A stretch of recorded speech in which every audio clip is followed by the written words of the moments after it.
What is Bitcoin by Andreas Antonopoulos at the Disrupt, Startup, and Scale-Up Conference in Athens, Greece, November 2013.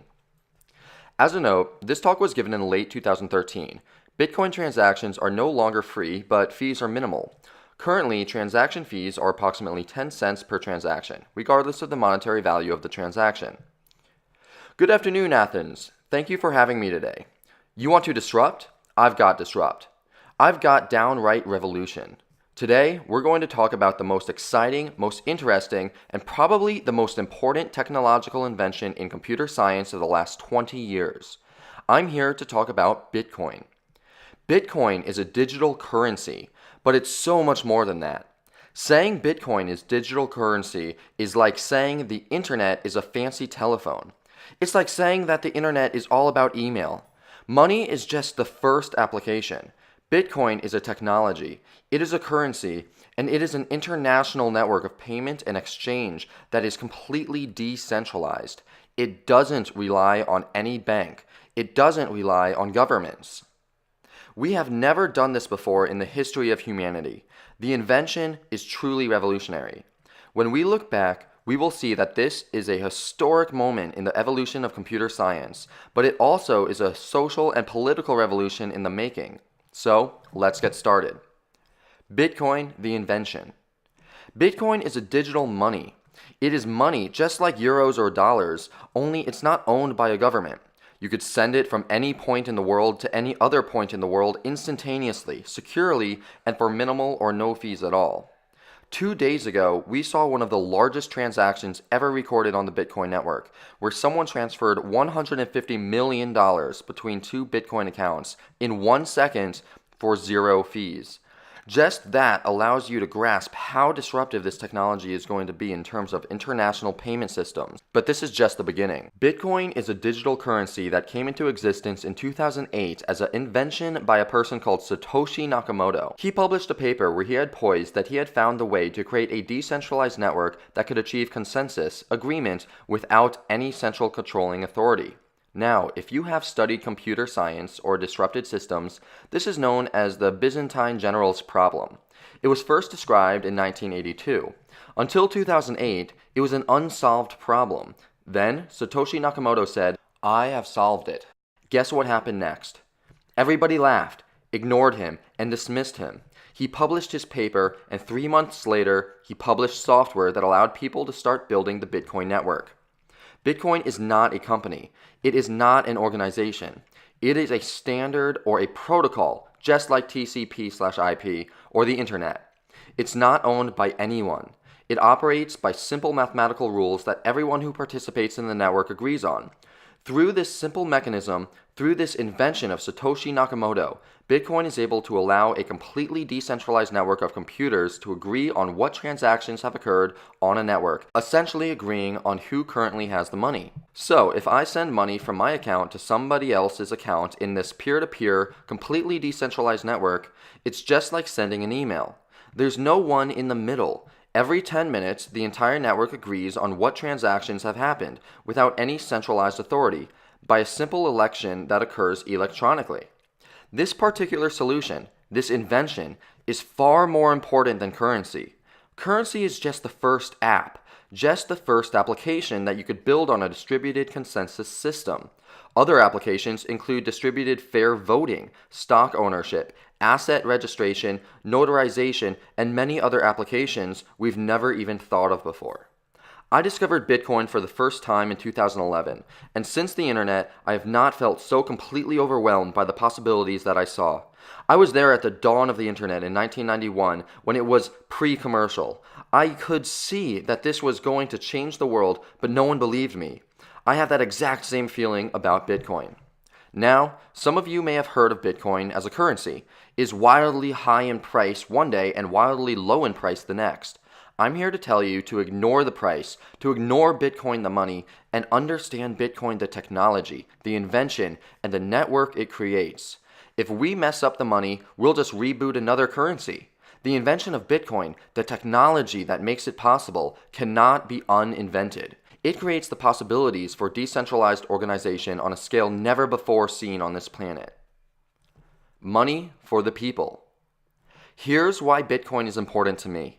Approximately 1 billion people currently have access to banking, credit, and international finance capabilities, primarily the upper class, the Western nations.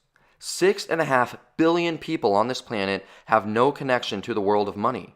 They operate in a cash-based society with very little access to international resources. They don't need banks. 2 billion of these people are already on the internet.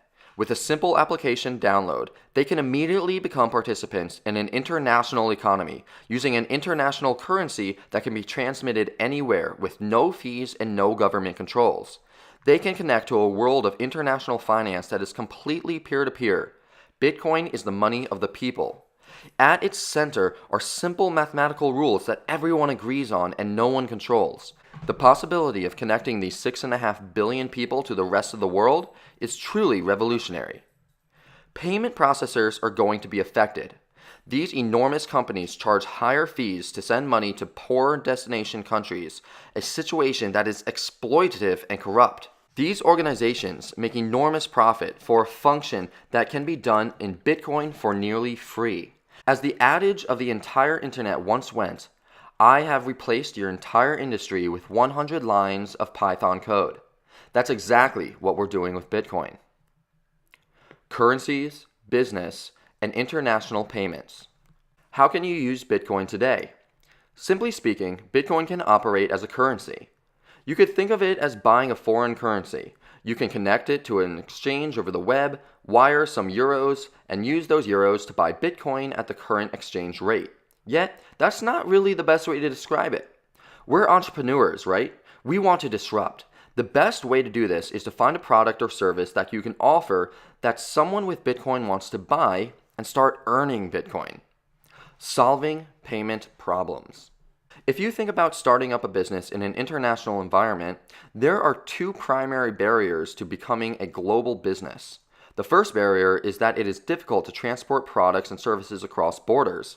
With the internet, we solved that. We can now create products and services that are virtual, ones that we can sell anywhere in the world. So we can deliver the product, but we still have one big problem.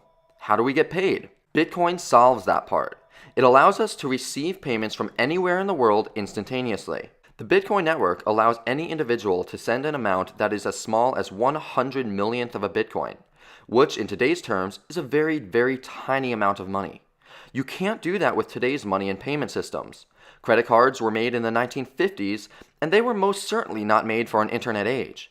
Bitcoin is made for the internet age. So, if you can suddenly send payments that are 1/100th of a euro or 1,000th of a euro, you can sell content. You could do microtransactions. You can collect payments from millions of people in tiny amounts and make them, in aggregate, be worth something. On the same network where you can send 1,000th of a euro or 1 millionth of a euro, you can send 1 billion euros or 1 trillion euros. The fee will be exactly the same because fees depend on the size of the transaction in kilobytes, not on the amount of content. Neutrality, criminals, and Bitcoin. Let's look back at the internet and see what lessons we can learn about why Bitcoin is important. One of the most important principles of the internet is neutrality. The internet does not distinguish between a large organization and a small organization. It does not know the difference between CNN and an Egyptian blogger. It allows the Egyptian blogger to speak to the world with the same power and voice that CNN has. Bitcoin is neutral to the sender, the recipient, and the value of the transaction. That means it gives every citizen, every user of Bitcoin, the ability to innovate in terms of financial instruments, payment systems, and banking. You can operate on the same level as Citibank. That is truly revolutionary. It takes the hierarchical system of international finance and turns it on its head. Up to now, that hierarchical system has achieved security by limiting access because that is the main method of trust in our payment system. You can't get in unless you're vetted. Bitcoin creates a completely flat and decentralized network where every node is equal, where the protocol is neutral to the transactions, and it pushes innovations to the edge of the network, allowing exactly the same phenomenon we saw on the internet, innovation without permission. You don't need to ask anyone if your application can be published on the internet. You don't need to ask anyone to completely subvert a new industry with your information technology. On Bitcoin, you don't need to ask anyone to invent a new financial instrument, a new payment system, or a new service. You could just do it. You could just write the code, and you are now part of an international finance network that can run that code and put you in the contact of millions of consumers. Now, it's still the early days. We don't yet have the polished interfaces. It's difficult to use. It's used by criminals. It's used by various organizations around the world, and it's not easy to see exactly who is using Bitcoin.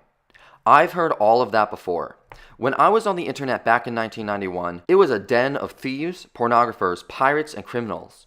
But it didn't matter then, and it doesn't matter now.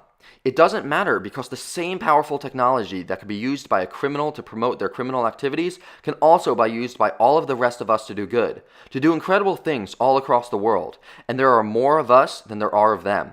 Bitcoin creates an environment that is ripe for innovation because it's not just a currency, it's a technology, a network, and a currency. I can tell you today that I am very happy that Bitcoin's price is climbing very, very high because I own some Bitcoin and it feels kind of nice. But I don't care about the price. If Bitcoin crashed tomorrow morning, the technology is still revolutionary. Just like if a website fails on the internet or an application fails on the internet doesn't go away. Bitcoin as a mechanism to opt in and opt out. If you understand that Bitcoin is a technology and not just a currency, you can truly grasp the importance it has.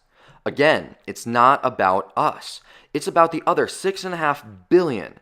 It is about the ability to bring to the world a level of financial integration that the world has never seen before. From our perspective in the privileged world, it is a great technology. We could do some disruptive innovation. We could build some interesting services. But if you're a Kenyan farmer who's trying to raise money in order to buy seed, and now you can do decentralized peer-to-peer lending and reach out to lenders from all across the globe, this is not just a technology. This is truly life-changing. The vast majority of the world lives under repressive and corrupt regimes with central banks that impose hyperinflation at 30% a month. It's much more important to see how Bitcoin can affect all of those people. There are 2 billion people on this internet, and only 1 billion of them have bank accounts. We can change that. It's not going to be easy, make no mistake about it. When you throw a disruptive technology in the middle of the most powerful organizations on the planet, they don't like it. Right now, we're still in the early stages. To use the trite expression, first they ignore us, then they laugh at us, then they fight us, then we win, we're still at the laughing at us stage.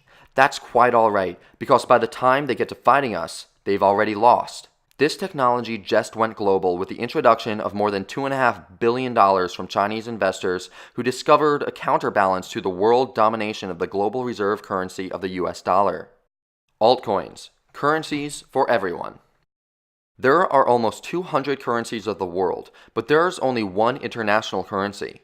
There are almost 200 currencies controlled by central banks and governments, but there is only one mathematically correct currency today, and that is Bitcoin. We are going to build more of them. Cryptographic currencies are going to be a mainstay of our financial future. They are going to be a part of the future of this planet because they have been invented. It's as simple as that. You cannot uninvent this technology. You cannot turn this omelet back into eggs. We already have over 100 competing currencies in the space, which shows you how quickly innovation has exploded, even beyond Bitcoin the currency. There are many other alternative currencies, altcoins as they're known, that use the same basic technology of a decentralized asset ledger using consensus in the network with Satoshi's algorithm.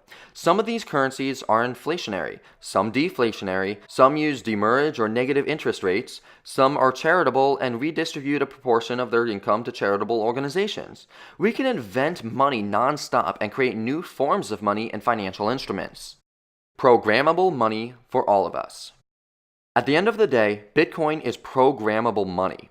When you have programmable money, the possibilities are truly endless.